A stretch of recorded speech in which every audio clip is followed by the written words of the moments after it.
Glória a Deus. Amados, que bom estarmos aqui mais uma vez, mais uma reunião de quarta-feira. E vamos pegar nossas Bíblias, vamos abri-la no Evangelho de João, no capítulo 15. Hoje eu quero ler um pouco com vocês este capítulo aqui. Vocês sabem que nós estamos no estudo da nossa conferência do ano passado, né? Nós nos baseamos no capítulo 14, 15, 16 e 17 de João. O tema foi a fim de que todos sejam um. E após a conferência, que durou 4 dias, nós nos propusemos a fazer essa conferência nas quartas, no sentido de tratar item por item daquilo que foi dito na conferência e mesmo daquilo que não foi dito em razão do tempo ser muito pouco. Não é? Então, hoje, eu quero prosseguir lendo com vocês o capítulo 15 do Evangelho de João. Lendo versículo por versículo e comentando, né, este capítulo em razão da sua grande importância. Os capítulos 14, 15, 16 e 17 são uma porção dentro do Evangelho de João muito profunda, muito grande. Grande no sentido não de quantidade, né, mas qualitativamente falando. É uma porção que traz a suma ou cerne do Evangelho de Cristo, porque trata não somente acerca do problema do homem quanto à sua queda, mas, sobretudo, da necessidade do homem de ser redimido. E nesses capítulos, a redenção ela é apresentada de uma maneira muito orgânica. Por que eu digo isso? Porque, geralmente, quando se estuda pela Escritura o tema da redenção, geralmente há uma tendência de se estudar esse tema pela via apenas do aspecto judicial da salvação. Então se fala, por exemplo, que Cristo morreu por nós, o que é uma verdade da Escritura, uma verdade do Evangelho. Diz que Jesus derramou seu sangue na cruz para nos perdoar os pecados, isso também é uma verdade do Evangelho. E que ele ressuscitou por causa da nossa justificação, também é uma verdade do Evangelho. E aí, geralmente, se crê na historicidade desses fatos, mas poucos conseguem compreender que a redenção, ela é uma experiência do espírito e do coração humano. A redenção não deve ser vista tão somente como uma doutrina. A redenção não deve ser vista tão somente como alguns feitos de Cristo, no caso, morte e ressurreição, em que nós devemos crer na historicidade da morte e da ressurreição. Evidentemente que não podemos experimentar o aspecto orgânico se nós não crermos no fato da morte e da ressurreição de Cristo. Então, nós não estamos, de maneira alguma, diminuindo o valor judicial. Nós estamos dando ênfase que, embora haja o aspecto judicial da redenção, o Evangelho consiste num convite para que o pecador, ao crer efetivamente na morte e ressurreição, ele se una a Cristo na sua morte e ressurreição. Então, qualquer tipo de fé, vamos colocar essa fé entre aspas, ou qualquer tipo de crer, vamos colocar esse crer entre aspas, que não resulta na união da pessoa que crer na morte de Cristo e na sua união com a sua ressurreição, não é verdadeira fé. A fé do Evangelho e o próprio Evangelho nos convida a essa união. E isso nós podemos verificar quando Cristo ele envia os seus apóstolos a pregarem o Evangelho. E 4 itens particulares, embora não se restrinja a esses 4 itens, mas 4 itens se ressaltam do Evangelho. Primeiro, a necessidade de o pecador se arrepender dos seus pecados. Aí nós tratamos aqui, em mensagens anteriores, acerca do arrependimento, demonstrando que arrependimento, antes de ser uma doutrina, ou antes de ser colocado na forma de doutrina, refere-se a uma experiência do coração. Então, eu só posso colocar na forma de doutrina porque nós compreendemos que há uma experiência efetiva. A experiência precede a definição, porque a experiência do arrependimento é um fenômeno do Espírito divino no espírito humano. Arrependimento enquanto metanoia, mudança de mente, mudança de vontade, mudança de desejo, mudança de propósito. Ou seja, o ser humano ele sofre na sua mente o que no movimento nós podemos falar que é uma guinada de 180 graus. Ou seja, o pensamento que outrora ele via numa perspectiva e até justificava aquele caminho, agora ele não consente mais naquele caminho, e a sua mente, portanto, sofre uma conversão. A mente se converte a Cristo.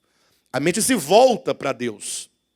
Porque ele entende que o caminho que nos leva para próximo de Deus é o mesmo caminho que nos distancia ao mesmo tempo do mundo. Entenda, mundo não enquanto um mundo criado, tão pouco quanto a cultura humana, tão pouco quanto podemos colocar a vida humana sobre a terra, mas entenda mundo enquanto o espírito que se opõe ao Pai. Nós podemos encontrar, por exemplo, em 1 João, capítulo 2, quando João ele declara: não ameis o mundo, e nem as coisas que no mundo há. Cuidado que coisas que no mundo há não significa a roupa que você veste, a comida que você come, a música que você ouve, mas se refere ao espírito do mundo. E qualquer coisa, mesmo as religiosas, que tiverem sendo movidas pelo espírito do mundo é pecaminoso. Aí diz: não ameis o mundo nem as coisas que no mundo há. Por quê? Aí ele explica as coisas do mundo: a concupiscência da carne, a concupiscência dos olhos e a soberba da vida. Ele diz que porque quem ama o mundo, o amor do Pai não está nele. Então veja que a oposição que ele faz é o Pai e o mundo. De sorte que é impossível você amar o Pai e ao mesmo tempo amar o mundo. E é impossível você amar o mundo e ao mesmo tempo amar o Pai. Perceba que nós estamos no âmbito do que diz respeito a um sentimento, a um desejo. Portanto, estamos falando de algo orgânico. Então, o fato é que o arrependimento ele gera essas profundas mudanças. Daí nós temos a fé. E a fé e o arrependimento trabalham juntamente, porque uma não pode existir sem a outra. Se eu creio, fatalmente eu me arrependo. Se eu me arrependo é porque eu criei. Então a fé diz respeito também a uma experiência do espírito humano, também a um fenômeno espiritual que ocorre dentro do homem, que é não simplesmente você acreditar. Por exemplo, eu acredito em muitas coisas, mas não posso dizer que eu creio em todas elas. Então eu acredito, por exemplo, digamos que exista a cidade de São Paulo, até porque eu já fui até lá e já vi a cidade. Então eu acredito na cidade de São Paulo. Mas o fato de eu acreditar que ela exista não faz com que eu a tome para dentro de mim com premissa de vida, com que eu a tome por desejo, por propósito, por vida. Ou seja, eu acredito porque é um fato. Não tem como negar, é o fato da existência dessa cidade. Mas o crer bíblico, e nós falamos aqui na semana retrasada, é conforme Jesus ensina em João capítulo 6. Se os irmãos quiserem aprender acerca sobre a natureza da fé, leia o João capítulo 6. Se quiserem saber sobre os efeitos da fé, leia Hebreus capítulo 11. São os 2 capítulos da Bíblia que tratam efetivamente sobre a fé. E Jesus disse que crer nele é recebê-lo. João capítulo 1, versículo 12. Ou versículo 11 e 12, né? Veio para o que era seu, mas os seus não o receberam. Mas a todos quantos o receberam, deu-lhes o poder de serem feitos filhos de Deus, a saber, os que creram no seu nome. Então veja como o texto é claro. A todos quantos o receberam, a saber, creram no seu nome. Crer, portanto, é o mesmo que receber. E Cristo coloca esse receber dentro de uma metáfora. Cristo trabalhava muito com metáforas, porque a metáfora ela ilustra muito melhor do que um conceito de ordem filosófica ou meramente conceitual, né? No sentido de que ele diz: olha, eu sou o pão da vida, e aqueles que comem esse pão, eles têm a vida eterna. Então, ter a vida eterna só é possível por meio de comer o pão da vida. E isso está desde Gênesis, capítulo 2 e capítulo 3, quando coloca lá também a figura da árvore da vida, que comendo daquela árvore, e é uma figura, não era uma árvore literal, como o pão da vida, que é Cristo, também não é um pão literal. São figuras para ilustrar que somente comendo, tomando para dentro de si, é que a vida de Cristo, ela se desperta dentro de nós. Ou seja, o verdadeiro crer é receber a Cristo, como se recebe um alimento. Imagine vocês que quando nós comemos um alimento, aquele alimento, seja uma fruta, seja um pão, seja um cereal, seja o que for, ela possui os seus nutrientes, né? As vitaminas. E quando você come e digere, e ela é digerida no seu ser, todas as vitaminas, ou toda a vida orgânica daquele alimento, passa a fazer parte de você, porque é metabolizado no seu sistema metabólico, e aquilo vai para a corrente sanguínea, alimenta as células, e você vai passar a ter uma feição, uma pele, um cabelo, um olhar mais lustroso, mais brilhoso, mais sadio. Toda a nossa energia, tudo que nos faz viver e viver bem, é proveniente daquilo que nós comemos. Nós somos produto daquilo que nós comemos. Então, sabendo disso Cristo, ele diz que nós devemos comer a sua carne e beber do seu sangue. Ele já saiu da metáfora do pão para falar dele próprio. Só que isso também escandalizou os judeus e que, por sua vez, não entenderam. Como assim comer a carne de Cristo? Beber o sangue de Cristo? Porque então estamos falando de antropofagia, né? Canibalismo. O que significa isso? Jesus disse, não, vocês continuam sem compreender. E olha que no capítulo 8 de João, salvo engano, no capítulo 8, versículo 43, Jesus disse, por que vocês não compreendem a minha linguagem? Essa pergunta de Cristo ela é muito pertinente, porque muitas vezes nós não entendemos algo, não porque não somos capazes de entender intelectualmente, mas porque há fortalezas dentro do coração. Existem sofismas impregnados no coração. Esses sofismas são trevas que nos cegam diante da coisa mais óbvia possível. Diante da coisa mais simples, aquilo que é tão simples, nós somos impedidos, não intelectualmente, mas ao coração que bloqueia. Então, Jesus disse, vocês não entendem. Quando eu digo comer a minha carne e beber o meu sangue, eu falo no sentido metafórico. Porque se vocês comerem de mim, eu farei parte de vocês. Eu estarei presente dentro de vocês. Eu estarei vivendo dentro de vocês. E pegando a metáfora de carne, sangue, de comida, que é o âmbito físico, imagine vocês que comendo carne e sangue, isso passa a habitar. E não somente habitar, mas sobretudo nos afeta diretamente o nosso organismo. Então Cristo fala, se vocês comerem de mim, então vocês vão se encher de mim. Mas daí alguém poderia dizer, bem, nesse caso, se é preciso comer de Cristo, para que Ele entre em nós, e entrando em nós, ocorre de Ele passar a habitar em nós, significa que Ele já não habitava?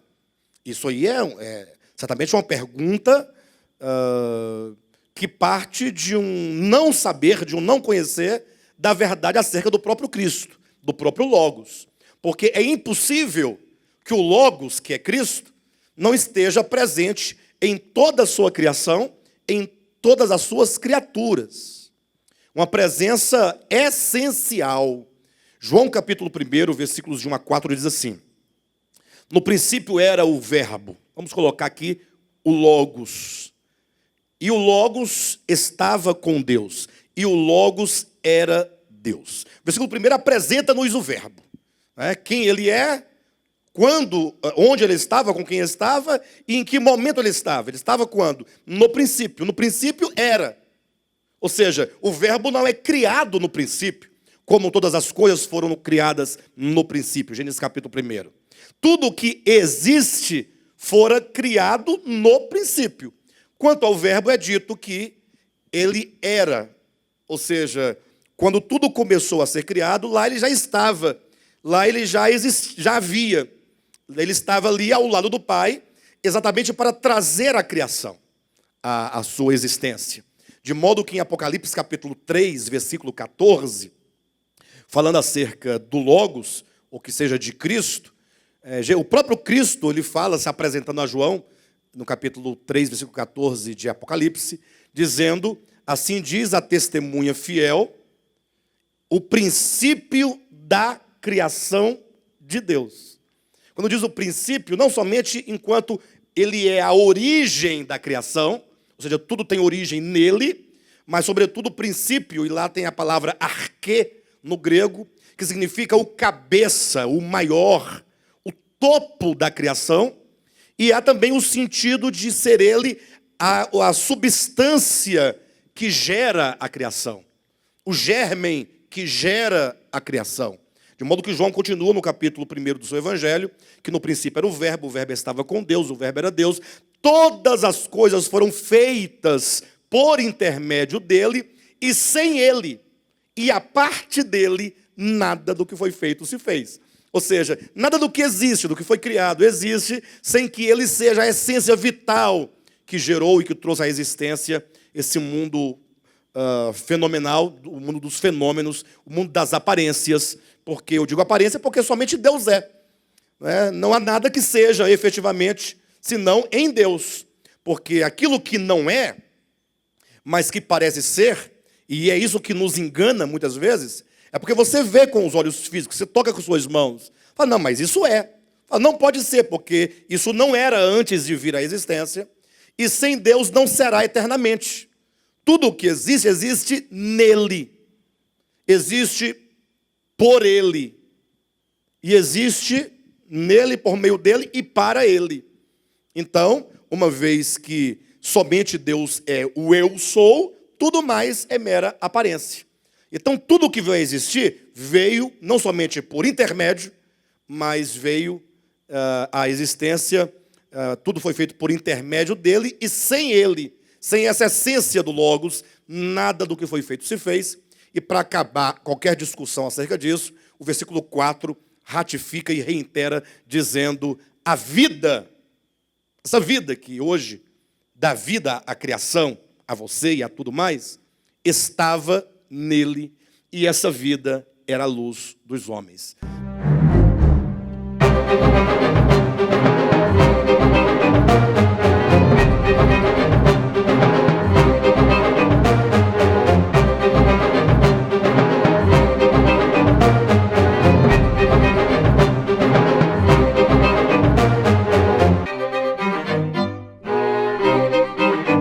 Então, o certo é que não se pode prescindir do entendimento de que Deus, ele está em todas as coisas, em tudo. Tudo está nele. Então, quando diz que quem come da carne e bebe do sangue tem a vida eterna, não é que a vida eterna vai entrar porque não estava. Não é porque o Logos vai entrar porque não estava. Isso é explicado pelo próprio Cristo. Nós vamos ver aqui no capítulo 15 hoje. E também é explicado, sobretudo, no capítulo 6, quando ele trata desse assunto. Versículo 63, quando ele diz, a carne para nada aproveita. Em outras palavras, eu falei comer da minha carne, mas entenda que eu não estou falando desta carne, porque esta carne para nada aproveita. Se vocês comessem aqui, dessem uma mordida na minha carne, e arrancassem o pedaço da carne e com sangue comesse, vocês não teriam vida por causa disso. Em outras palavras, isso lança por terra qualquer tipo de mercantilismo dentro do meio cristão, porque hoje em dia eles estão passando rosa ungida, água ungida, e o que seria melhor e mais forte, mais poderoso do que a própria carne e o próprio sangue físicos de Cristo, não é? Então, se Cristo disse que a carne para nada serve, que dirá uma rosa benzida que foi tirada do jardim de casa, ou sabe lá de onde, do cemitério, ninguém sabe, foi lá pegar as rosas, ou de qualquer outro lugar, de uma floricultura, não importa de onde seja.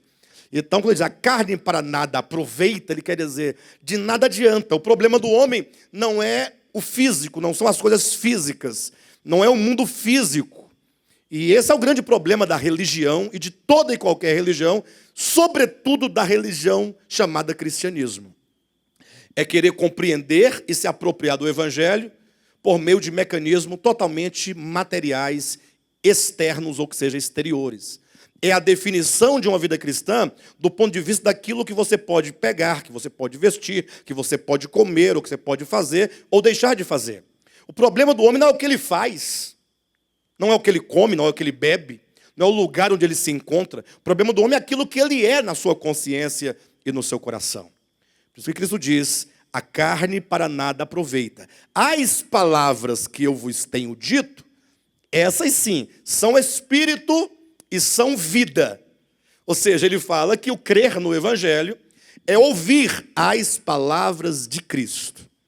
E sem nenhum demérito, nem a Moisés, nem aos profetas, tampouco nenhum demérito a Mateus, nem Marcos, nem Lucas, nem João, nem Paulo, nem Pedro, nem Tiago, nem Barnabé, nem Bartolomeu, a nenhum desses homens, sabendo que todos eles foram pessoas de renome na história bíblica e, sobretudo, foram pessoas que auxiliaram o povo de Deus no caminho da fé, porque eles foram oráculos de Deus, muitas vezes receberam revelação de Deus, mas a despeito disso, o fato é que a única coisa que dá vida são as palavras de Cristo. Se as palavras de Cristo estão na boca de Moisés, nos dão vida. Mas se as palavras que estão na boca de Moisés não são as palavras de Cristo, então não nos dão vida. É muito simples. As palavras que eu vos tenho dito são espírito e são vida. E aquilo que qualquer outro, seja profeta, seja apóstolo, seja homem, pastor, bispo, padre, não importa o que seja, se não são as palavras de Cristo, não podem dar vida ao homem.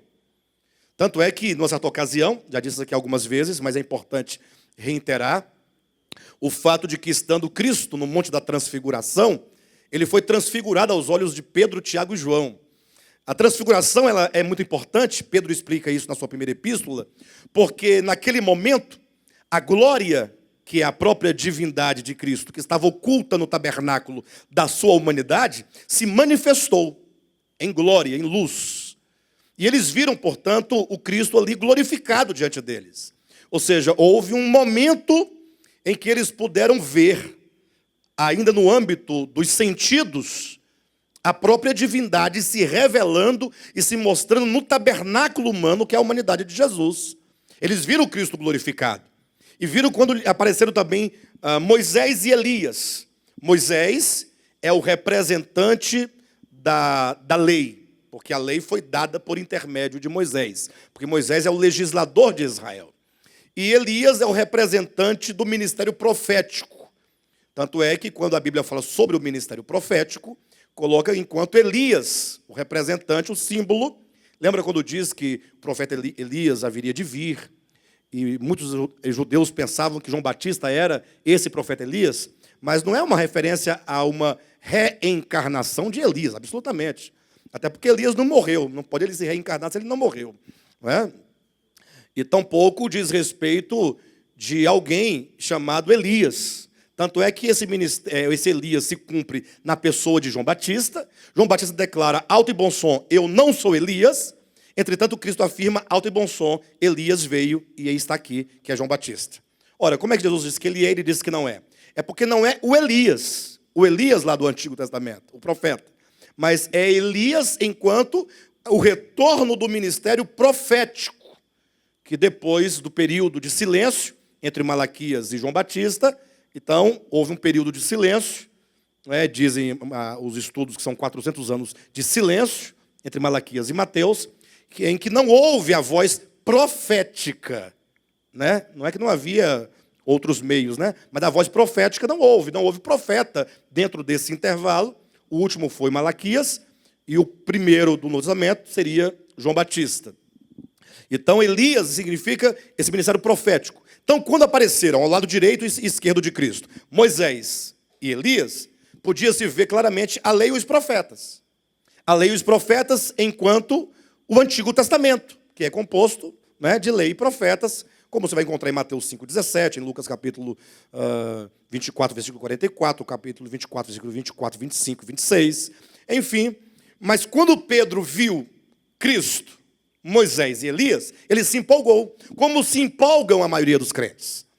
Porque o que há de melhor está num alto monte, o Cristo de Deus glorificado, você ter ali a graça de Cristo, ter o falar de Deus encarnado, a palavra encarnada de Deus, e a lei e os profetas. Que reunião mais gloriosa da igreja, ou melhor, não da igreja, né? Mas Pedro entendeu que seria uma boa reunião da igreja. Talvez Pedro viu como se fosse o ideal. O ideal é ter Cristo, a lei e os profetas. Tão empolgado ele ficou, falou, Senhor, é o seguinte, eu estou empolgado, vamos fazer aqui 3 tendas, deixa que eu faço. O senhor não tem que fazer nada. Eu vou preparar 3 tendas, uma para ti, uma para Moisés e outra para Elias. Vamos colocar cada uma tenda. E vamos ficar aqui no monte, adorando a lei e os profetas, Jesus, a palavra encarnada, que maravilha. E aí o texto sagrado diz assim, falava ele ainda. Essa expressão é muito importante. Falava ele ainda, quando uma voz do céu disse-lhe. Se diz falava ele ainda, é porque a voz o interrompeu. Ele estava falando, quando Deus, sem pedir licença e nem esperar acabar Pedro acabou de falar, ele cortou o falar de Pedro. Ele entrou no meio do falar dizendo, este, não se diz estes no plural. Este é o meu filho amado, em quem eu me comprazo. E quando Pedro diz, façamos 3 tendas, Pedro está colocando no mesmo nível a lei, os profetas e a palavra encarnada. E aí Deus não permite isso, não permite nem que ele acabe de falar, e interrompendo diz, este é o meu filho amado. Entenda que o meu amor e que o meu prazer é o meu filho amado em quem eu me comprazo. O meu amor e o meu prazer estão no filho. Ah, mas Deus não ama Moisés? Ama Moisés, ama o João, a Maria, o Joaquim, né? Ama todos. E também é certo que Moisés tem o seu galardão, no sentido do fruto do seu trabalho, isso ninguém está negando isso. Mas Deus é muito claro que diz, o meu filho amado não é nem Moisés e nem Elias. Vamos começar daqui. O meu filho amado é este, é Jesus, o Cristo. E quando diz o filho amado, significa o meu eleito. É aquele que eu elegi. É aquele que na minha economia, ele é não somente o fundamento, mas ele também é a pedra de esquina, onde tudo se encaixa nele, onde tudo se sustenta nele. Ele é a coluna de estrutura de tudo, tanto do mundo existencial, quanto de qualquer experiência verdadeiramente piedosa. Ele é a verdade que gera essa estrutura, e não somente ele é a base, não somente o fundamento, não somente ele é a pedra de esquina, mas, como diz em Zacarias, ele é a pedra de remate. Ele é o princípio, o meio e o fim, ele é o alfa e o ômega, ele é tudo. Este é o meu filho amado, em quem eu me comprazo. Aí vem, para poder concluir, ele diz, a ele ouvi.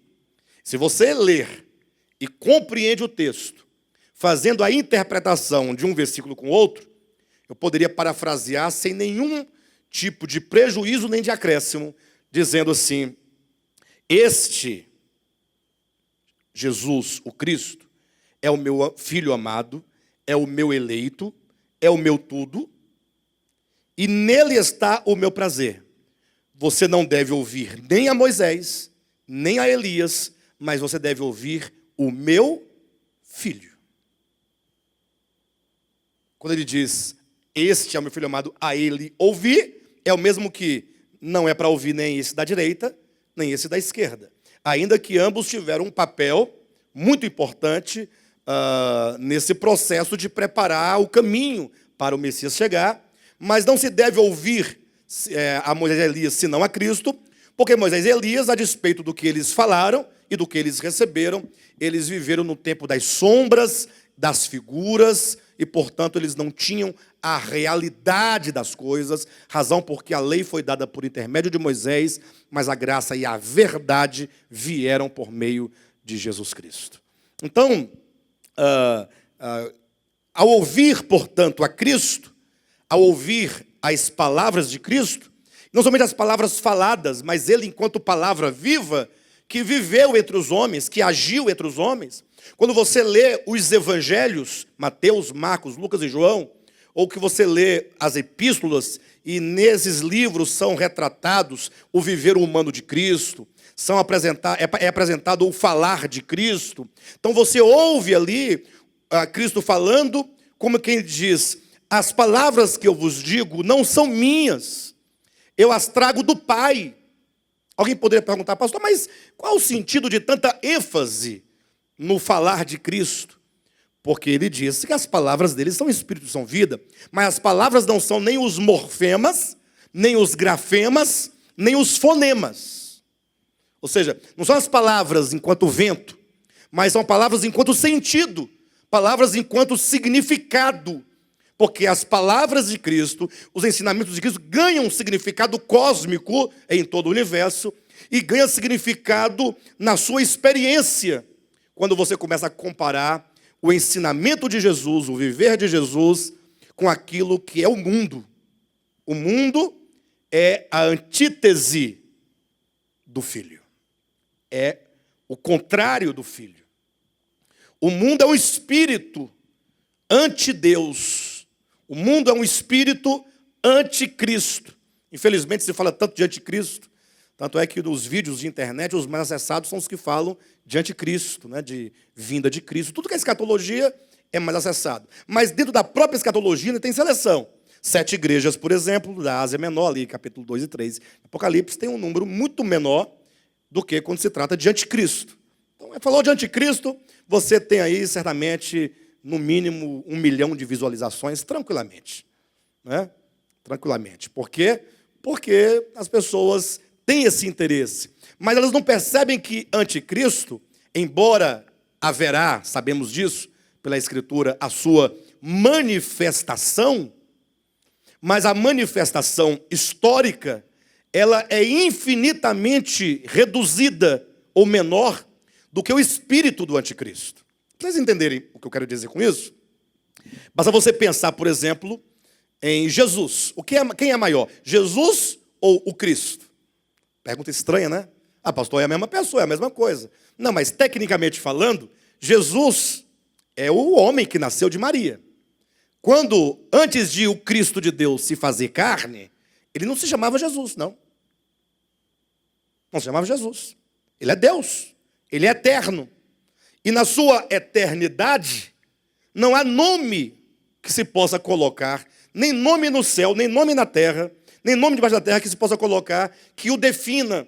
Porque o termo definir é por finis, colocar limites num objeto. Um nome ele denomina, ele põe fim, ele põe fim, ele define o objeto. E Cristo, ele não somente ele está em toda a criação, mas transcende a toda ela e não há nome que se possa dar para que possa defini-lo, porque ele é indefinível pela sua natureza. Mas o verbo, que é Deus, ele se faz carne. Ao se fazer carne, se faz homem. Ele se limita no tempo e no espaço. Ao se limitar no tempo e no espaço, o próprio livro de Hebreus, e tanto também Salmos, diz, ele se faz menor que os anjos. Portanto, Jesus, embora seja o Cristo encarnado, enquanto no tempo e no espaço, refiro-me ao Cristo histórico, ele é menor do que o Cristo, fora desses limites da encarnação do tempo e do espaço. De sorte que o Cristo de Deus, ele sempre agiu na humanidade, toda a vida. Não há salvação sem Cristo. E, portanto, se você disser que o Evangelho se define e se resume ou se reduz ao Cristo histórico, você nega a salvação a toda a história antes dele, porque ele não estava aqui. Como é que os homens podiam ser salvos antes da encarnação do Verbo? Por meio de Cristo, mas como? Se não tinha o Cristo histórico, não tinha morrido na cruz, historicamente falando, não havia pregação do Evangelho histórico, mas a salvação não depende do histórico. O histórico está para o homem, que está preso na história. Lembre-se que o Cordeiro de Deus, que tira o pecado do mundo, foi morto antes da fundação do mundo. Ou seja, ele está fora da história. A sua morte, portanto, já tem efeitos antes de começar a história humana. Então não se pode presumir que o Cristo de Deus só exista, só trabalhe, só salve a partir da sua encarnação. Não. Ele está agindo na humanidade inteira, nos 2 hemisférios, tá?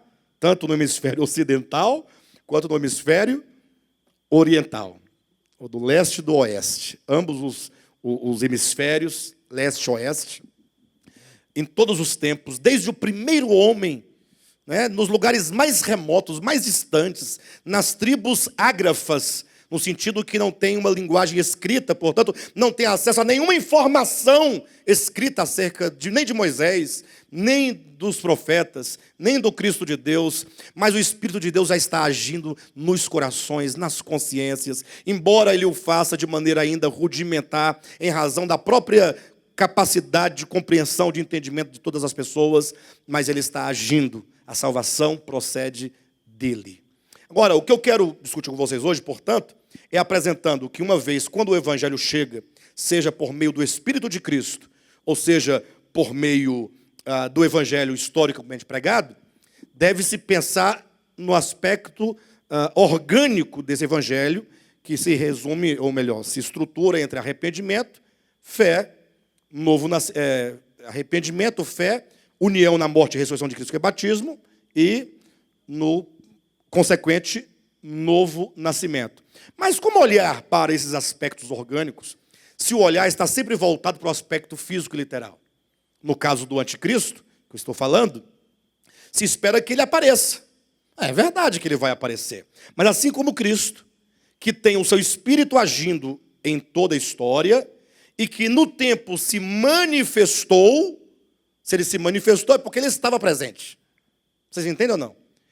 Digamos que eu falo assim, olha, quem concorda com o que eu estou dizendo, quem não concorda com o que eu estou dizendo, que se manifeste. É possível que alguém que não esteja aqui se manifeste? Não é possível.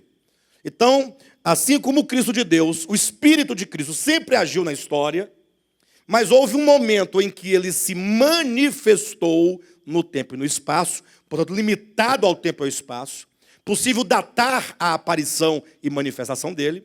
Semelhantemente, o espírito do anticristo também está agindo desde sempre. O espírito do anticristo, que é o espírito do mundo, ele existe desde a queda de Lúcifer. Ele nasceu no coração de Lúcifer. Não é Lúcifer enquanto criatura. Enquanto criatura, Lúcifer é um querubim. Mas é a consciência gerada ante-Deus, ante-Cristo, que faz oposição frontal a Deus. Ora, mas eu pergunto, quem é que pode fazer oposição frontal a Deus? Primeiro que eu não tenho como encontrá-lo. E esse é um dos argumentos dos ateus, né? Eu nunca encontrei, nunca vi, portanto ele não existe. Não é? Mas isso é uma grande tolice, porque fatalmente você não vai encontrá-lo. Porque olho algum jamais viu, nem é capaz de ver. Seria mais ou menos uma bactéria querendo enxergar o planeta Terra de fora, olhando de fora para dentro e ver tudo. É impossível ver acontecer isso. Ou melhor, uma bactéria no planeta Terra enxergar o planeta Terra. O que ela pode ver, ou que se é que pode ver alguma coisa, ou a bactéria pode ver alguma coisa, não é? Até pelo seu próprio tamanho, enfim, ela nunca vai conseguir ver. Para a bactéria, para uma ameba, por exemplo, o planeta Terra nunca vai existir para ela. E se ela colocar na cabecinha dela, da amebinha, né, que vai encontrar o planeta Terra um dia, e se ela encontrar, ela vai crer, e se ela não encontrar, ela não vai crer, coitada, vai morrer ateu. Ou a Terra, né? Ela não crê na Terra, né? Não vai morrer a Terra. Entenderam a Terra? Foi só para combinar com a ideia que ateu, né? Ateos, Deus, né? Não Deus. A Terra, a Geia. Pronto, ficou melhor, né? Vai morrer a Geia. Enfim, o homem não pode ver a Deus. Deus não é um ser pessoal do seu tamanho que se pode colocar na sua frente. Se todo o universo, ou que sejam os multiversos, as bilhões e bilhões de galáxias existentes, que o homem tem conhecimento, ou presume conhecer, existe nele, como é que eu posso vê-lo algum dia? Paulo tinha razão quando falou em 1 Timóteo 6,16, que olho algum jamais viu, nem é capaz de vê-lo. E se na Escritura diz que alguém o viu, o falou numa linguagem antropomórfica e se referiu a uma teofania, mais nada. Uma visão, seja em sonho, seja num êxtase, num arrebatamento, mas ver como eu estou vendo aqui esse microfone? Jamais. Impossível. Não tem como apreender isso. Bem, de todo modo, o espírito anti-Deus, anticristo, é possível alguém, esse espírito, ou quem quer que seja tomado por ele, fazer oposição frontal a Deus? Querem ver uma linguagem bem metafórica? E, como eu costumo usar o termo, uma linguagem bem antropomórfica, ou seja, uma linguagem humana. Basta quando você lê ali o capítulo 10 de Gênesis, você vai encontrar a figura de Nirode. E falando acerca de Nirode, é dito, Nirode foi valente caçador diante do Senhor. Uma pessoa que passa a ler desapercebida o texto e ignora os contextos, os muitos contextos da Escritura, e não conhece a história, vai achar que isso é um versículo que fala bem de Nirode, porque se Nirode foi valente caçador diante do Senhor, primeiro que valente é coisa boa, caçador é coisa boa. Diante do Senhor é porque gozava da presença dele, do apoio, da aprovação dele. Mas não, quando diz valente e caçador, valente diz respeito à natureza do seu espírito contra Deus. Ou seja, ele comete uma violência contra Deus. Caçador, porque ele se pôs à caça de Deus. E diante do Senhor, se lê literalmente no hebraico, cara a cara com o Criador. É aquele que levanta os pés para poder encarar o Criador. Isso é uma linguagem antropomórfica. Mas para dizer que ele está com o seu arco tesado, esticado, apontando para o Criador, dizendo, eu posso te matar. Isso aí é oposição, isso é a rebelião. É o nível de queda para o qual não há mais jeito.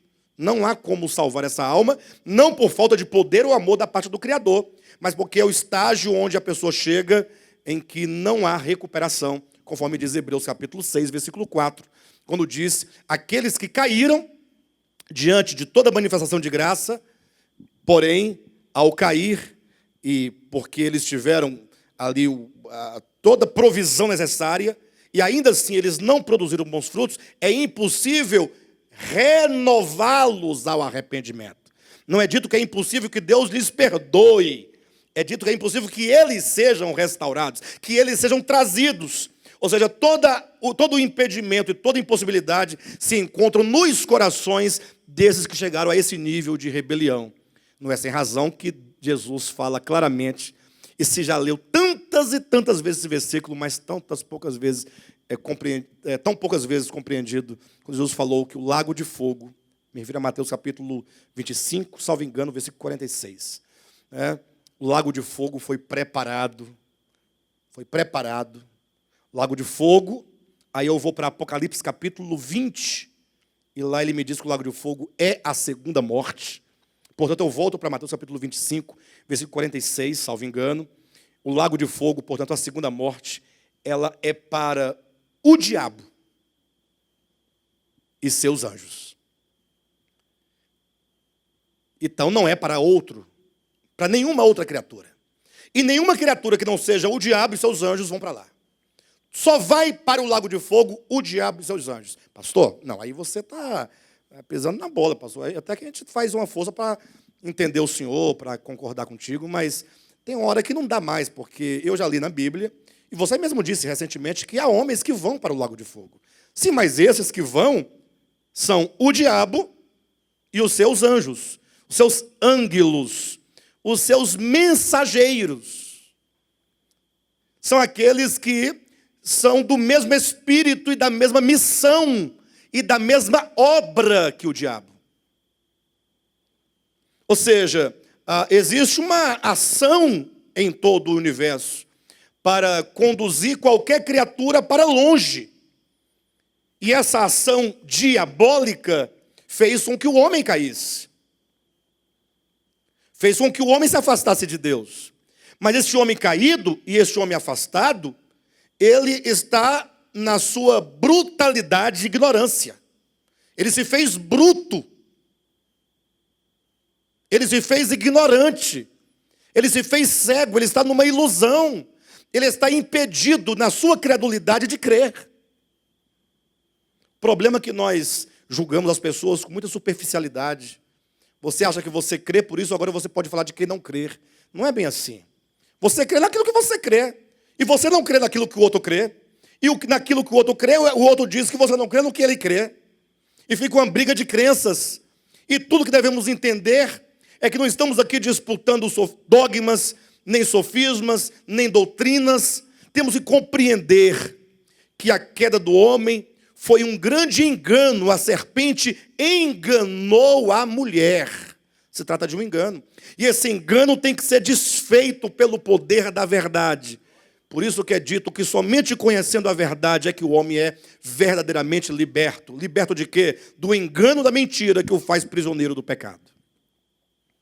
De sorte, então, que nós temos que compreender. E o capítulo 15 de João, por ele usar metáfora, ele vai falar acerca do homem em relação a Deus, desse afastamento e da necessidade do homem estar e permanecer em Deus. Quando ele usa as figuras, nós podemos entender um pouco mais acerca do que é de fato a queda do homem. E lendo nós vamos entender. Eu quero convidar vocês a lerem comigo. Só antes de nós lermos aqui, fazer uma menção ao capítulo 14 de João, que aqui diz acerca da casa do Pai. Versículos 1, 2 e 3, Jesus fala sobre a casa do Pai. Né? Em seguida ele diz que ele iria retornar ao Pai. Ele diz então que esse retorno ao Pai era para preparar um lugar no Pai para aqueles que crescem nele. Então nós temos 3 itens importantes. A casa do Pai. Pastor, onde será? A casa do Pai é o céu? Amanhã alguém me manda um WhatsApp perguntando: pastor, a casa do Pai é o 7º céu? Outro vai dizer: não é o 3º céu. A casa do Pai é a Nova Jerusalém, aquela cidade de ouro.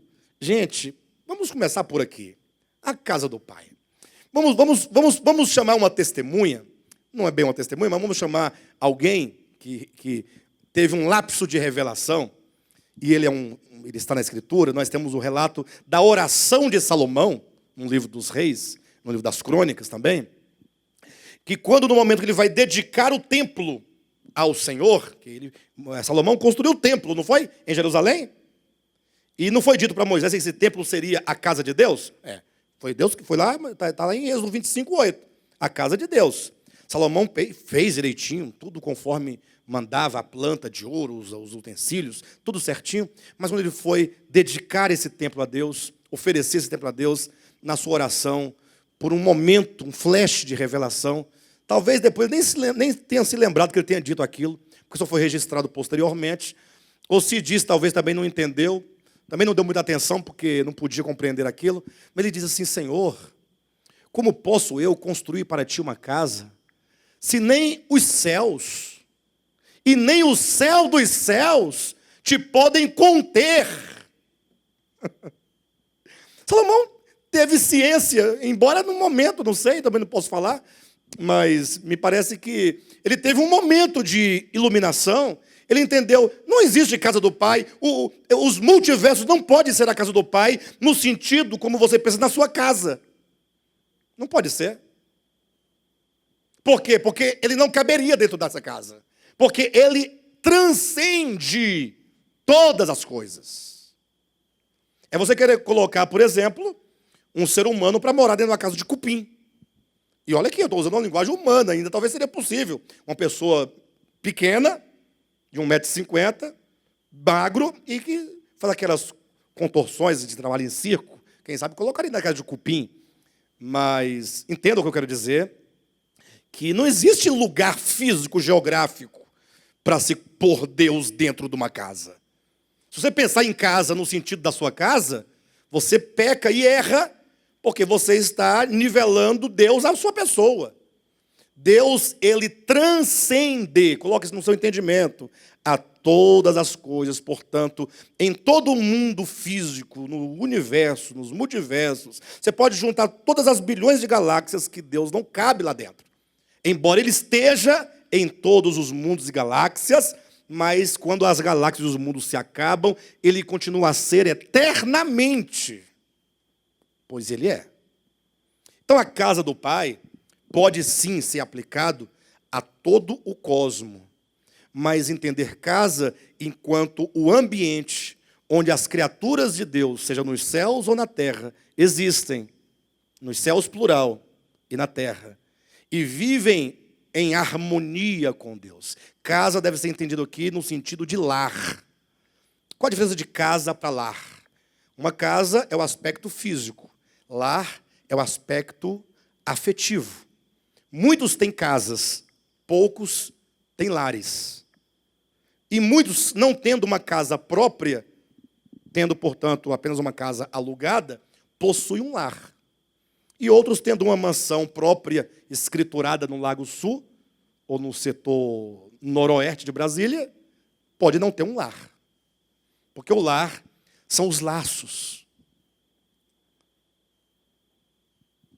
O lar é o afeto, é o cuidado, é o amor, são os abraços, é o suprimento. O lar é uma coisa maravilhosa. Vivemos um tempo que faltam lares. Mas, voltando para o texto, essa casa do Pai, portanto, é esse lar. É essa harmonia da criatura com o Criador. O que implica que se Jesus veio para preparar um lugar, significa que as suas criaturas estão distanciadas, não geograficamente. Nenhum homem pode sair de Deus, porque nele tudo existe, e existe nele. Como é que um homem pode pular, saltar e sair de Deus? Essa separação se dá no coração e na consciência. Quando o homem diz não a Deus, quando o homem não ama a Deus, não deseja por Deus, não ouve as palavras de Deus. Como é que o homem, portanto, ao se afastar, pode se opor a Deus? Voltei à minha pergunta. Como é que ele pode se afastar de Deus? Como é que ele pode se opor a Deus? E com essas perguntas nós podemos compreender o que é a queda e compreender como é possível experimentar redenção, ó. Entendem o que estou dizendo? Experimentar redenção. O homem não pode se colocar cara a cara com Deus e ameaçá-lo com uma flecha. É uma tolice. Não tem jeito. Nunca fará isso. Tampouco pode o homem se afastar de Deus geograficamente. Se o homem for para o Japão, lá Deus está. Se ele subir no pico do Everest, lá Deus está. Se ele descer ao abismo, ao Seol, ao inferno, ao Hades, lá Deus está. Se ele conseguir chegar no lugar mais profundo dos mares, dos oceanos, lá Deus está. Como é que ele pode se afastar de Deus? Os irmãos percebem que no mesmo tempo que ele não pode se afastar, porque Deus é imanente, ele não pode encarar Deus porque Deus é transcendente? Vocês percebem o jogo de imanência e transcendência? Como é que então pode o homem se afastar e afrontar a Deus, se ele não pode nos termos geográficos? É exatamente quando a Escritura revela o caráter de Deus. E esse caráter é luz. Vou citar alguns dos atributos divinos. Alguns, tá? Luz, amor, verdade, justiça, equidade, misericórdia, clemência. Isso é o que Deus é. E o reino de Deus, portanto, essa casa de Deus, deve estar tomada desses atributos. Agora, olha para você. O que você encontra efetivamente dentro de você? Amor. Ah, pastor, eu amo. Mas você ama a quem? Você ama seu pai, desde que ele faça tudo por você direitinho. Ama sua mãe, desde que ela seja a mãe que você quer que ela seja. Porque se ela for a mãe que ela precisa ser, talvez você não a ame mais, do modo como você deveria amá-la. Ama seus irmãos, até seus pais não morrerem e ficar a herança, e começar a briga e a disputa pela herança. Não é assim que acontece ou não é? Vamos ser honestos. Esse amor, ele se limita aos familiares, aos amigos e aos inimigos. Se o amor não se estende aos inimigos, não é amor. Porque o amor não tem limite, não encontra limite. Nada pode haver que impeça o fluir do amor em qualquer direção. Justiça. O que é a nossa justiça? Vivemos hoje num momento do Brasil interessante, porque o Brasil está dividido entre pró e contra Lula, né? Os contra o Lula estão achando bom que ele esteja preso, porque para eles isso é o quê? Justiça. E os contra Lula estão felizes. E os pró-Lula, eles estão achando bom ou ruim? E estão dizendo o quê? Não, isso é uma injustiça. Mas eles só dizem que é injustiça porque é o Lula. Porque se fosse o Aécio, esses aqui dizem que seria justiça. Entenderam ou não? Vocês entendem o que eu estou dizendo? Eu não estou aqui nem pró nem contra, eu estou fora dessa briga, dessa guerra. Eu não estou nessa guerra. Eu, como cidadão, na minha consciência, eu vou votar. Nesse ano, em outubro, eu vou votar lá, tranquilamente. Vou fazer a melhor escolha possível, né? Que for possível.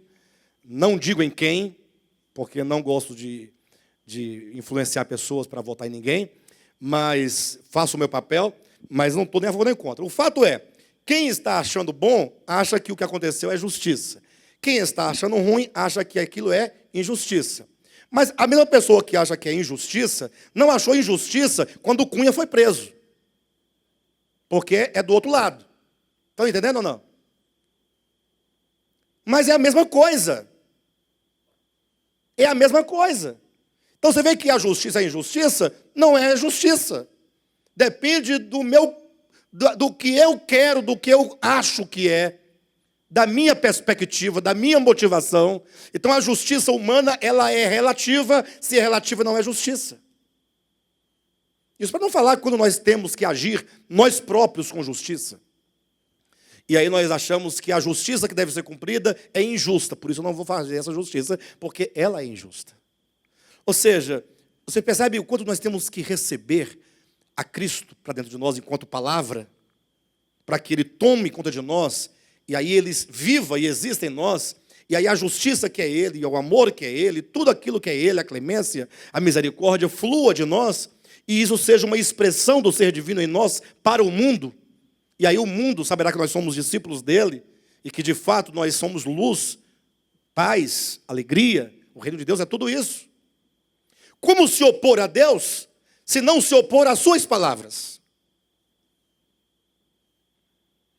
E aí nós chegamos num lugar meio complicado, porque os cristãos, eu falo de maneira geral e genérica, nunca particular.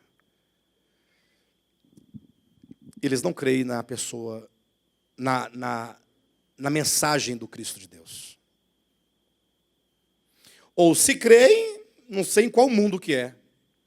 Porque o que nós vemos é um cristianismo que mata. Quando não mata a carne, o corpo, como a história está para provar, mata a alma, por meio de muitos enganos, plantando em cada ministração realizada a semente do orgulho, da ganância. Porque no mundo capitalista, nesse sistema que a gente vive, uma coisa é certa: quanto mais você ganha, menos outro terá. Pensa você, por exemplo, numa torta. Digamos que nós temos uma grande torta, do tamanho dessa mesa. E nós somos aqui, todos nós aqui, uma média de 30 pessoas. Certo? Quanto maior a fatia que alguém levar, menor o outro vai receber. Concorda ou não? Se você quer aumentar a sua fatia, você está diminuindo a do outro. Isso é fatal. A torta não cresce. Não cresce. Então, a maneira de se opor a Deus, ser anticristo, anti-Deus, e de se afastar dele no coração, se não é geograficamente, é rejeitando tudo aquilo que Deus é e recebendo, concebendo e permitindo que se instaure no seu coração tudo aquilo que é contrário ao que Deus é: orgulho, ódio, vingança, perseguição, ciúmes doentio, maldade, inimizade, porfia, inveja. Tudo isso é a consciência caída chamada anticristo. Não há redenção de fato e de verdade, senão uma redenção que recupera em nós aquilo que nós fomos feitos e somos em natureza. Você, em natureza, você é bom, porque você foi criado à imagem e à semelhança de Deus.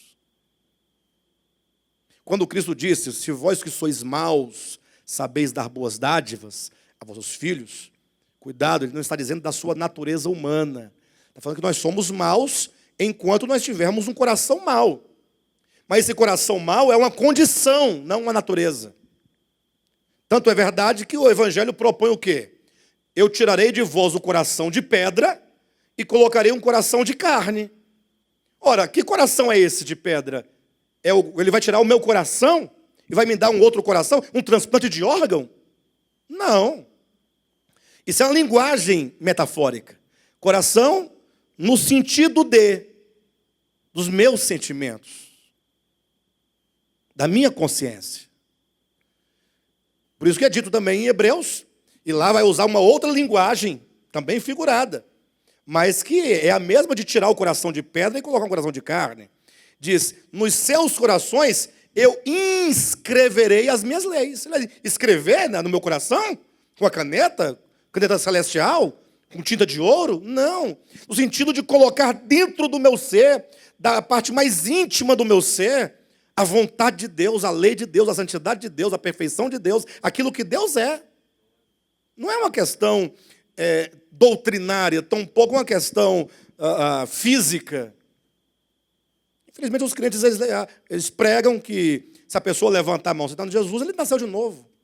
Quando? Que dia? Quem nasceu de novo? Me mostra.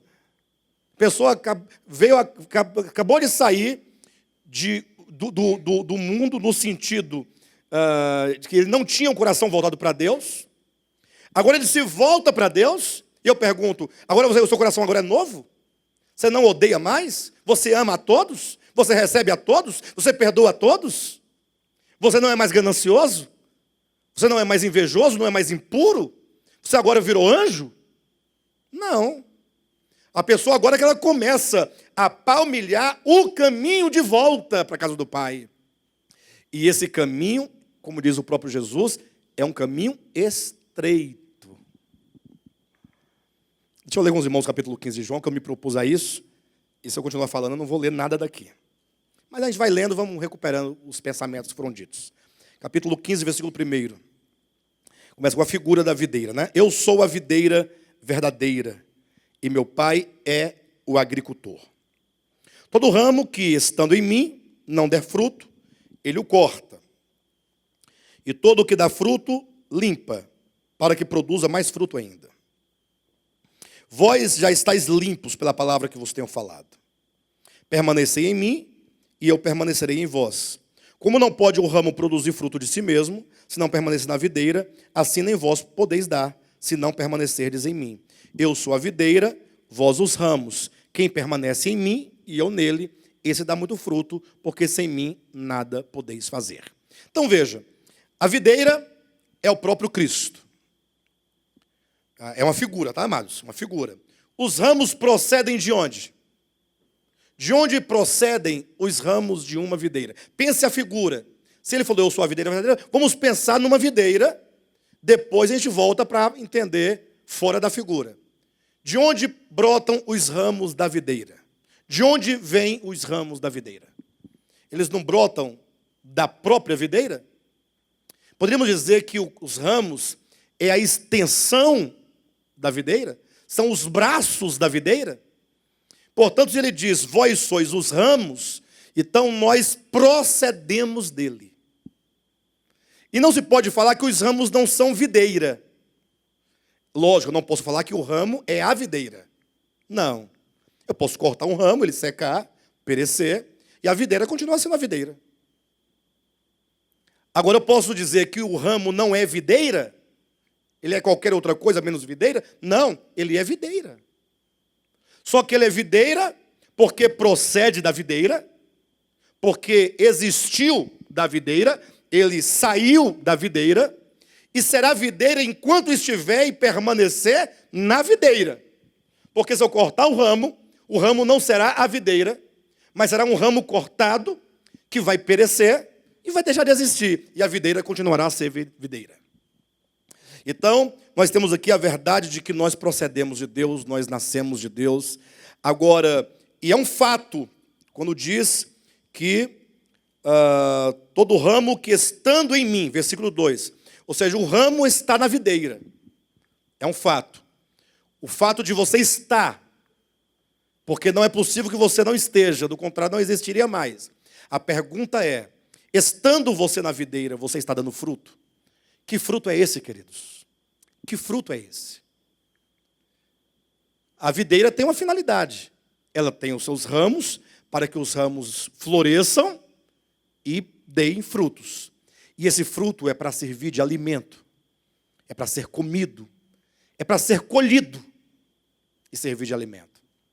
Eu falava aqui num outro estudo, não sei se foi de quarta ou foi de sexta-feira, de querigma, mas eu falava que os frutos, um ramo, ele sofre muito. No sentido de que, depois de tanto sofrimento para chegar na sua frutificação, e o fruto amadurecer, aquele fruto mais lindo, e agora virão mãos para colher, arrancar. Quem quem vai comer fala que vai colher o fruto, mas para a planta, para o ramo que está sendo tirado aquele fruto, aquele está sendo arrancado dele. Jamais a videira vai dizer, estão colhendo o meu fruto, estão arrancando o meu fruto. Mas quem está arrancando para que vai comer, está colhendo o fruto.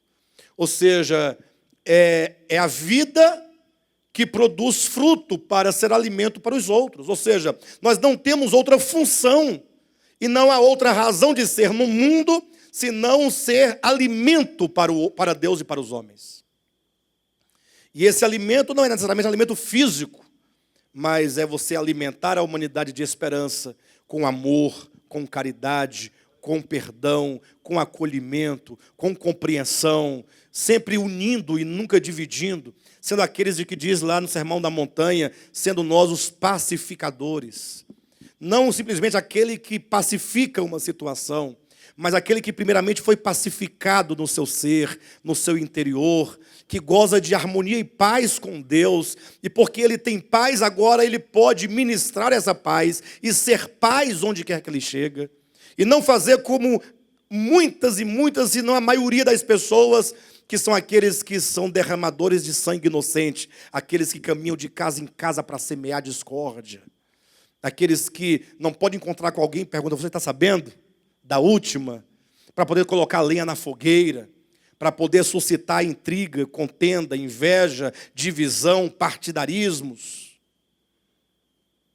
Esse fruto não é o fruto da videira. O fruto da videira está lá em Gálatas capítulo 5, versículo 22. É o fruto do Espírito. Porque a videira é Cristo.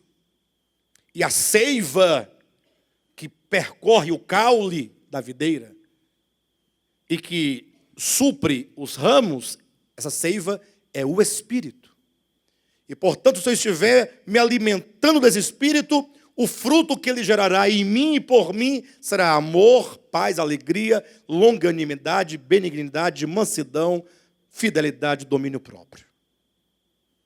Então, ocorre que aqui coloca uma situação no capítulo 15, leia comigo. Todo ramo que estando em mim não der fruto.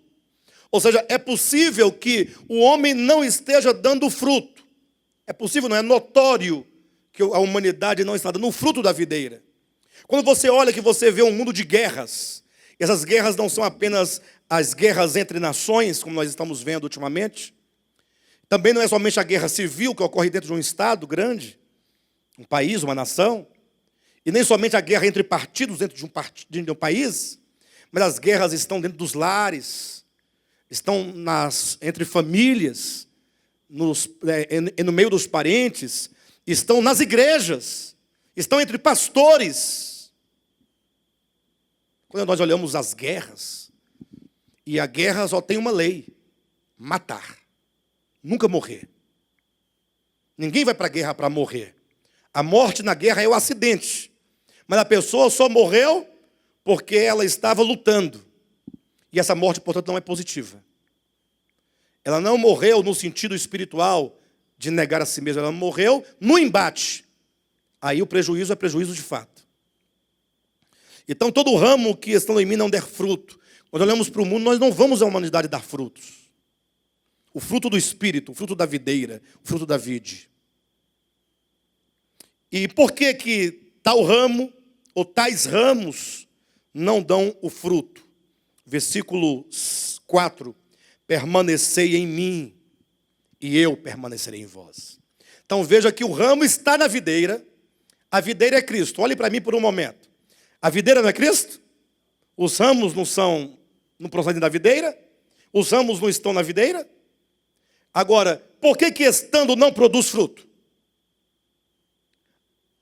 Eu pensei que o ramo só não dá fruto se ele estiver fora da videira. Não, todo ramo que estando não der fruto. Não dá fruto mesmo estando. Porque o estar não depende da sua consciência, do seu coração.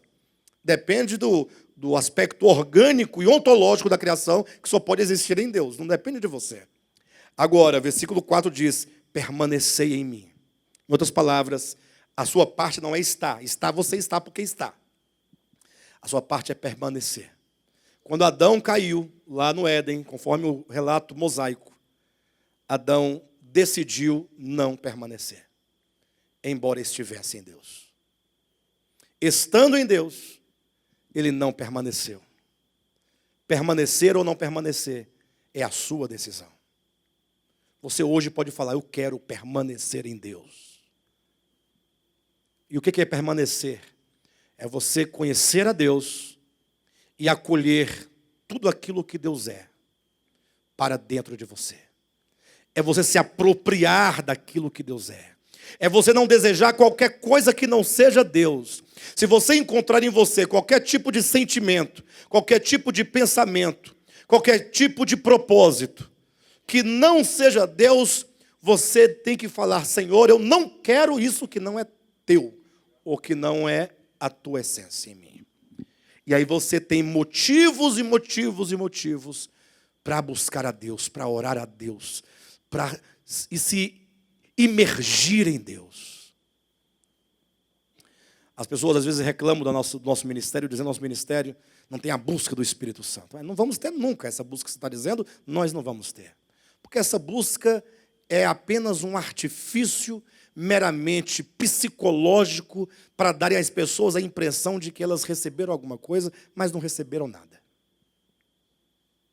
É só o seu sentimento e a sua sensibilidade aflorada. É um transe mental, mais nada. Que hora você sabe o que está fazendo, hora você não sabe o que está fazendo. Ora você está caindo e mostrando a sua nudez, está se enrolando no chão, ou num monte, enchendo o cabelo de carrapicho e suas vestes de poeira e sujeira. Mais nada. Porque o que nós falamos aqui, enchei-vos do Espírito Santo, que é uma ordem, inclusive, é uma ordem. Paulo diz, não vos embriagueis com vinho, no qual há dissolução, mas enchei-vos do Espírito. E quando ele fala, não vos embriagueis com vinho, ele não está falando de vinho da uva. Absolutamente. Ele está falando de embriagar-se, de vinho ou do Espírito. Portanto, o vinho está em oposição ao Espírito. O Espírito de Deus, do qual nós devemos nos embriagar, é tudo aquilo que Deus é. Fora dele só resta o vinho que nos torna insensíveis àquilo que Deus é, aquilo que nós somos, aquilo que o outro é. É o que gera toda sorte de confusão e conflito entre a humanidade. Não há confusão só quando a pessoa bebe o álcool, não é? Mas aqueles que não bebem, que são abstêmicos, também têm confusão. A confusão que é própria do pecado. Então, jamais Paulo cometeria o erro de comparar uma bebida que o próprio Cristo bebeu e transformou água em vinho, em oposição ao Espírito Santo. Absolutamente poderia fazer essa coisa. Ele está usando o vinho no sentido do embotamento da sua consciência, na insensatez de um coração que não sabe quem ele é, quem o outro é, quem Deus é. Porque está totalmente tomado de uma ignorância, de uma cegueira, de uma treva. E, portanto, só gera confusão. Então, no caso, o permanecer nele é você tomar para si tudo aquilo que ele é e ficar ao ponto de estar totalmente tomado e absorvido e, portanto, numa linguagem de palavra, está totalmente embriagado. Embriagado é tomado, arrebatado pelos sentimentos de Cristo. E isso é encher-se do Espírito. Por isso, quando Paulo diz enchei-vos do Espírito, não vos embriagueis com vinho, mas enchei-vos do Espírito, Efésios capítulo 5, versículo 17, bem, não sei se é bem isso, versículo 18, 5:18 de Efésios, não vos embriagueis com vinho, mas enchei-vos do Espírito. Ele ensina como se encher do Espírito. Se você ler o versículo 19 em diante, ele fala, fazendo reuniões para que os irmãos recebam o batismo, impondo sobre ele as mãos, e dizendo glória, glória, glória, glória, glória, glória, glória, glória, até ele embolar a língua. Está na sua Bíblia isso? Na minha não está.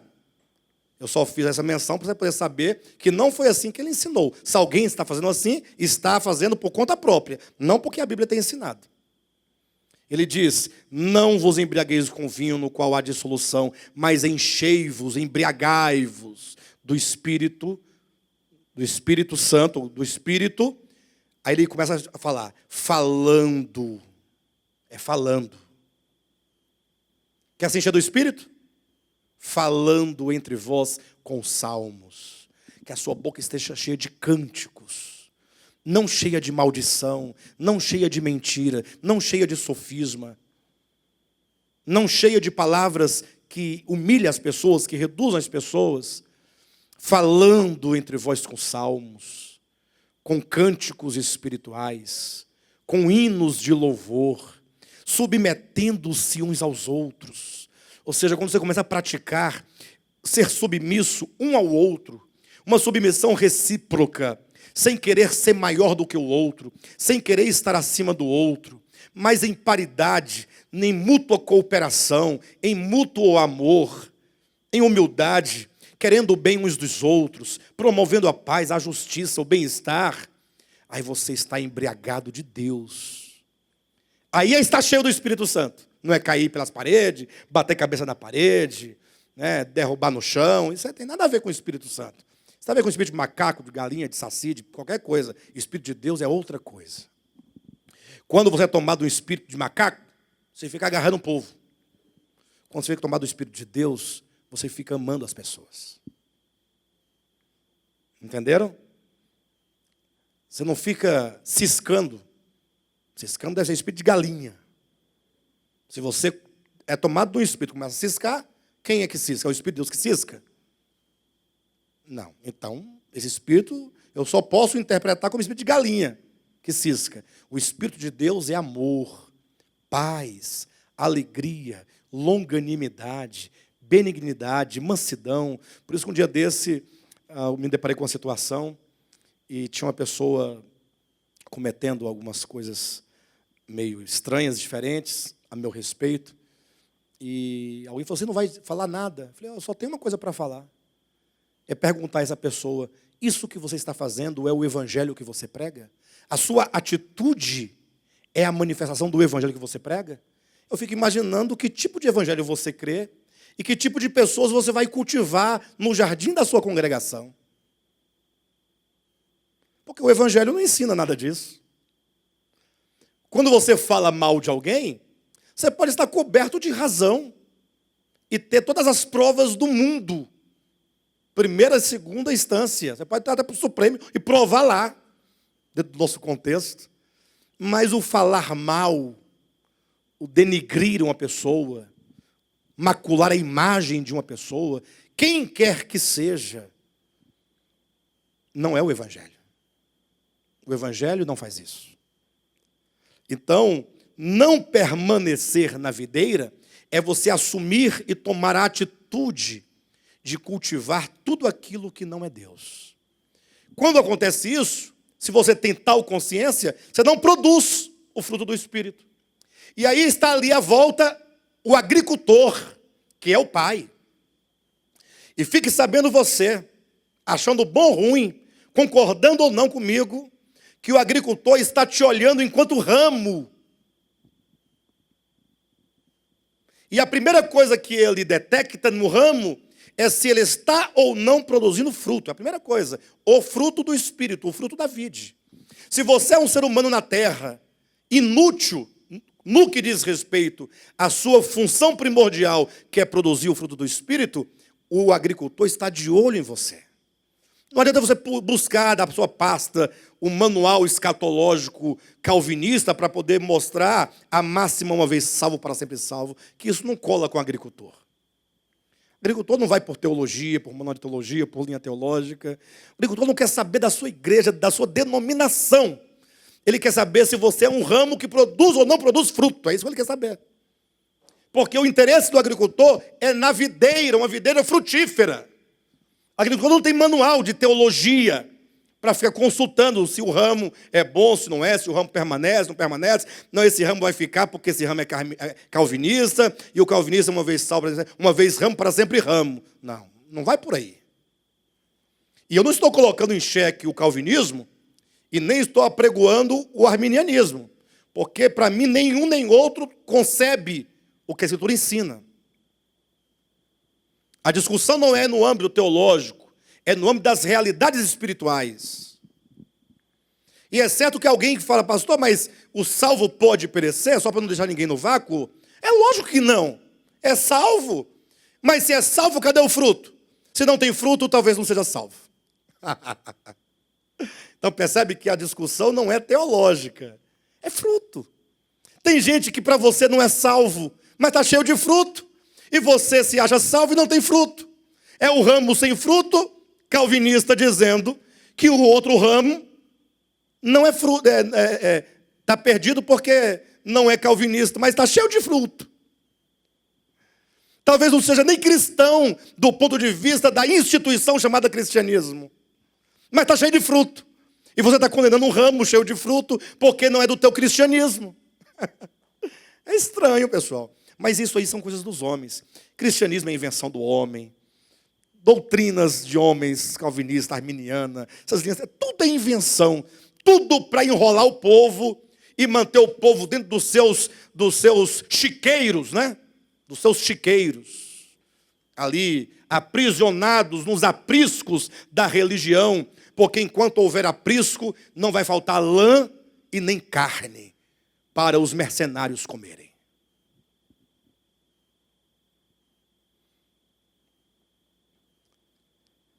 Então, o agricultor está olhando para o ramo, ele quer saber do ramo. Ele não quer saber se você é crente, ele quer saber se você é um ramo que tem fruto ou não tem fruto. Não quer saber sua ideologia, seu país, sua nacionalidade, sua cor, sua religião. Se você nasceu antes de Cristo, depois de Cristo, se você nasceu do outro lado do mundo, nasceu no hemisfério certo, entre aspas. Não, ele quer saber fruto. O agricultor lida diretamente com os ramos e a vide.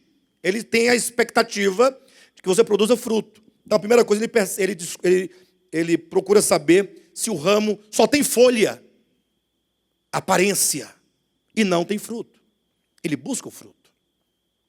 E se não tem fruto, a razão é porque esse ramo, estando, não permanece. É problema no coração e na consciência.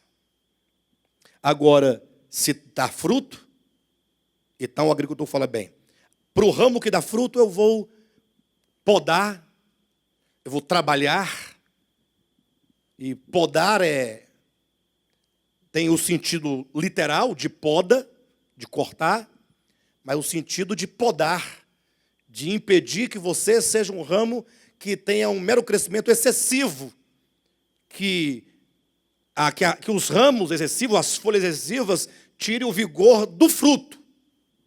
Então ele vai podando para você ser um ramo sempre frutífero, porque o que importa é o fruto e não a folha. E esse podar são as experiências que nós passamos, as provações, as lutas que o Senhor permite, e que você, no Senhor e pela compreensão que você tem da Escritura e da verdade, você vai sabendo que você precisa ser podado, porque na medida em que nós somos podados, nós somos tratados, nós vamos nos tornando um ramo cada vez mais forte, cada vez mais frutífero, cada vez mais útil para aqueles que vão se alimentar de nós. Mas o outro ramo, que não dá fruto, não permanece, não tem saída, será cortado. Cortado. E aí? Cortado implica morte eterna. Só que não vai ser cortado hoje não, calma. Mas vai. E se não produz fruto? E se no dia de ser cortado e lançado no fogo não tiver fruto, será a certeza de que você não era salvo. Fica tranquilo. Porque o salvo, leia a epístola de Tiago, cuja fé é verdadeira, é orgânica, toda fé produz fruto. Fé que não produz fruto é uma falsa fé, é uma pseudo-fé. Eu estou dialogando com a mensagem da semana retrasada, que falamos sobre a verdadeira fé. O crer é verdadeiro. Então você pode ter uma confissão de fé de 1.200 páginas. Não tem problema. Pode ser um livraço, não sei como é que fala, né? Não importa. Um camalhaço, né? Camalhaço é um livro grande. Mas se não tem fruto, a sua fé é teológica, a sua fé é confessional, a sua fé é litúrgica, a sua fé é da tradição, a sua fé é cultural, a sua fé não serve para nada, porque ela não serviu para mudar a sua vida. Simples assim. Então, naquele dia, muitos ramos serão cortados. Esses ramos cortados da videira será certamente os anjos que no seu viver foram mensageiros do diabo. Os anjos do diabo. O lago de fogo preparado para o diabo e seus anjos. Seus mensageiros. Aqueles que na história divulgaram a mente caída e a consciência caída de Satanás, no sentido não de sair panfletando ou gritando, mas saiu frutificando para o mal. Frutificando para Satanás. Mensageiro, você levou a essa consciência por meio do seu viver, onde quer que você esteve e aonde quer que você foi, você levou essa mensagem. Lembre-se, toda vez que você proceder, toda vez que você falar, toda vez que você se relacionar com as pessoas, você vai estar levando uma mensagem, ou de Cristo, ou de anticristo. Mas, fatalmente, onde você estiver, você será um mensageiro. Tá bom?